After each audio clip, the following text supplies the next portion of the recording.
எந்நேரமும் எவ்வேளையும் இயேசுவில் களி கூறுவோம். எந்நேரமும் எவ்வேளையும் இயேசுவில் களி கூறுவோம். நம் நேசரில் களி கூறுவோம். நம் நேசரில் களி கூறுவோம். இயேசுவின் பிள்ளைகள் நாங்கள் எப்போதும் மகிழ்ந்திருப்போம்.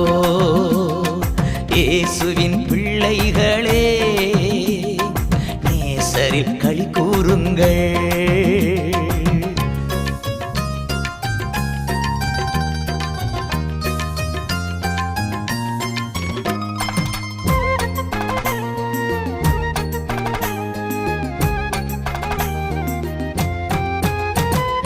எதை நினைத்தும் கலங்காமல்